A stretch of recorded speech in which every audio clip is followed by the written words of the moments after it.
The plan to restart the NBA at Disney World is becoming much more of a reality. After 10 weeks of being shut down, the NBA is in advanced discussions right now to restart the NBA season at Disney World in Orlando, Florida. But the location, that's just the first step. So in this journey, I'm going to be discussing the 3 different options the NBA is talking about on how they're going to be able to readjust the NBA season after this massive layoff and get things kicked off with possibly some different options that could totally shake up the landscape of how the NBA seasons typically are played out. So stick around to the end of this video because we got a lot to discuss as I give you my prediction on how I think all of this is going to play out. Let's get it. Let's get ready to rumble! Welcome back to Journey of a Ballaholic, the best talk show for basketball addicts. I'm your host, General Hannibal X. Now, if you're new on this channel, you're going to be getting my passionate and unfiltered opinion on the hottest NBA and college basketball topics.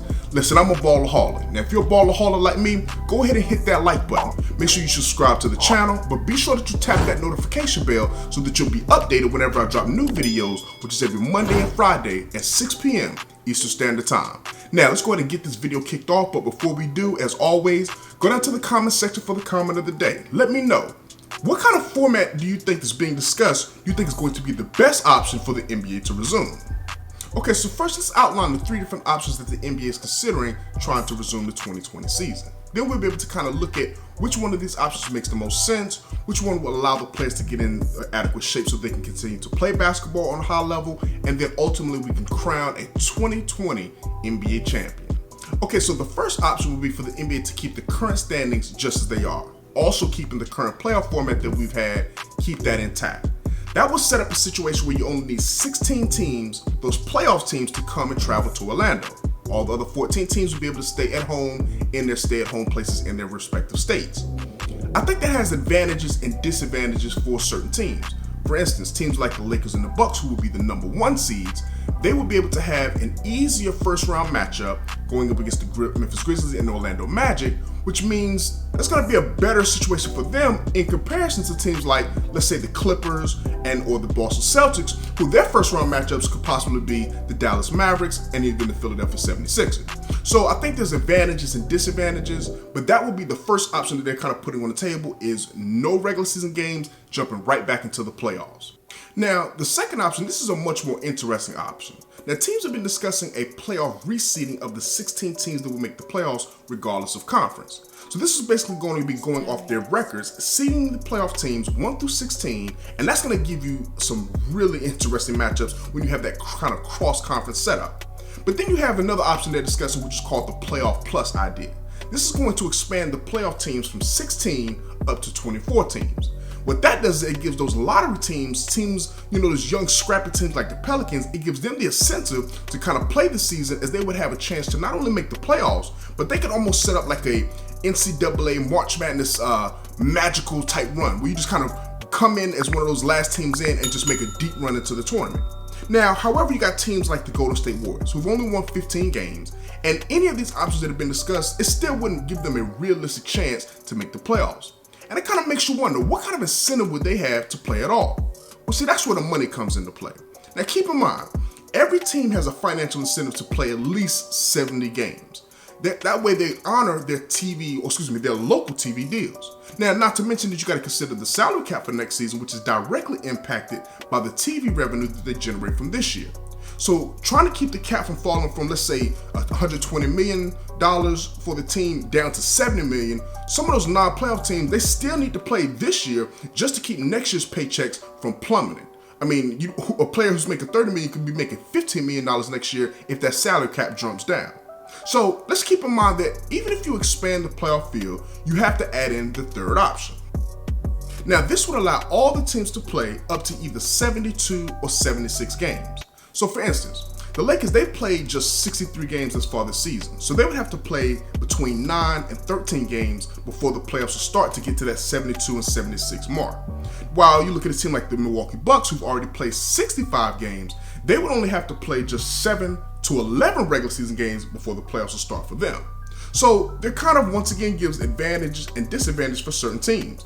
For instance, a team like the San Antonio Spurs, they've only played 63 games, and that would give them more games and more opportunities than say, let's say like a Portland team who's only played 65 games, in order to try to make up that ground to catch Memphis for that 8th and final playoff spot. But at the end of the day, once teams decide what they're going to do, whether or not they're going to have the regular season, how many games are going to be played, one thing they have to do is figure out how is that playoff format going to go once you have your regular season ideas scratched out. So once teams decide kind of, what they're going to do as far as with the regular season, whether or not they're just going to jump right back into the playoffs, whether they're going to play a handful of games, then they also have to decide how the playoff format is going to play out. Once all that's kind of hashed out, we're back to basketball, man. I mean, this is what we've been waiting for. So in my opinion, I think this is how it should play out. This is, I think, the best combination of all the different strategies and options that I've heard put on the table. I think that number one, each team should play up to 72 games. Okay, so that means that 7 to 9 games per team, depending on what their current record is. That would give like the Pelicans, the Kings, the Trailblazers, a handful of games to try and catch the Memphis Grizzlies, who are 3.5 games ahead of them for the 8th seed in the Western Conference standings. Now, all of this could take place over basically 2.5 weeks. You go from, let's say, July 15th to July 31st with no back-to-back games and teams basically playing every other day. Now, the reason you want to kind of start around July 15th, as a lot of people have been reporting, is the fact that the training camp, the players have to have time to get in shape. And if they start roughly at, let's say basically about a month from now, at the end of June, that would give them 30 days almost to get in shape to NBA shape. You got to remember, there's a difference between being in just basketball shape and being in NBA ready game shape. And so it's going to take them a couple of weeks to knock that rust off, get back into physical condition, and then they'll be able to play some games during the regular season to get ready for the playoffs. We'll never have as much top quality or high level basketball as we would have had the season not had a layoff. But hey, listen, beggars can't be choosers. And at this point, if you're a ballaholic like me, you understand that we'd rather have something than having nothing. So the second option would be, from there, I think that the NBA should set up the regular playoff format that would include 16 teams, not doing the playoff plus and going with the additional 24. Let's just keep it to the top 16 teams, meaning that the bottom 14 teams, they would be able to leave Disney World and just go back home at the end of the regular season. Now, the 16 teams, I would love to see that idea of them reseeding them 1 through 16 regardless of conference. That right there will set up some amazing matchups. You could have the first round of the playoffs beginning around like August 2nd or 3rd, and if the standings were to hold up as they are right now, you're talking about an ultimate matchups. Like that 1 through 16 idea I love specifically for how the standings are set up as of right now. Now, from September 14th through September 27th, that would be the NBA Finals. And that would mean that you could possibly have an LA Lakers versus LA Clippers matchup for the NBA Championship. Not for the Western Conference title as it would normally be. We're talking about for the crown, for all the marbles. The Lakers versus the Clippers will be a potential matchup if you reseeded 1 through 16. To me, if you ever were considering that option, this is the best year to try that. You've already got a break. Things are already going to be kind of out of whack of how a normal setup or normal system would be. So why not roll the dice? Why not play that, especially when you have two of your arguably the top 2 teams that people say are favorites to win the championship. You have them in the same bracket, basically in the same state, playing in the same arena. Why not set it up to where they're on opposite sides of the bracket? And reseeding 1 through 16 would give you that option. Also, going back to the amount of games played, I don't like the idea of jumping right into the playoffs. Yes, these are professionals. They're getting paid a lot of money to play, but we've got to keep them to where they're able to stay healthy. And you want to make sure that when they get into the playoffs and they're going all out, that their bodies are adjusted to this 2-month layoff that they've had. I don't know about you, but we're getting close. We're getting close. It's been 10 weeks. 10 weeks, over 70-something days, since the NBA stopped, just postponed it, suspended all play. I'm not used to this, especially with us not being able to crown a champion. We didn't get the NCAA March Madness tournament. So to not have basketball or just any sport, like there's been no sports. I mean, this would be the time typically after basketball season where you got baseball going on. I'm not a baseball fan. You've got, other summer sports, and there's no football, there's no basketball. So most of the world is kind of a dry time. But we don't even have those dry sports, in my opinion. So to get basketball going back is it's imperative. It's absolutely imperative to making this thing go and to finalizing this. You got to keep in mind this.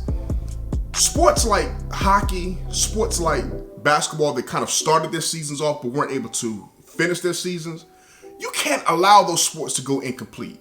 You know, like football hasn't started. So if you kind of delay that, push that back, cancel that, whatever, that's different. Basketball, you were almost at the end. You were in the last stretch. It was like only, less than 20 games left in the regular season. You can't just leave that undone. So I'm glad that the NBA is pursuing this. I'm glad they're pushing forward. NBA fans, this is it. This is what we've been waiting for. We're getting very, very close. We're almost basically less than 2 months out from actually seeing NBA basketball back on the hardwood. Now granted, keep in mind, it's going to be drastically different from anything we've ever seen before. You're talking about all the teams in one arena, basically AAU style, right? Then you've got no fans in the arena. So this is that real, you know, just grimy grit, just hardcore on the court ball. I mean, they gotta muster the energy and the intensity from somewhere. It's got to come from within. The NBA champion for this year, there's no asterisk for this season. Whoever wins the championship this year, they're going to be a true champion. To be able to withstand and battle through all of what you have to deal with, you're a true champion. You win a championship this year. So it's going to be interesting to see how it all plays out. Make sure you let me know in the comment section which format you think you would rather see the NBA go with. And listen, if you missed any of my previous videos, make sure you click one of the boxes right here on the screen. Also, make sure you subscribe to the channel if you haven't already done so. And until next time, peace.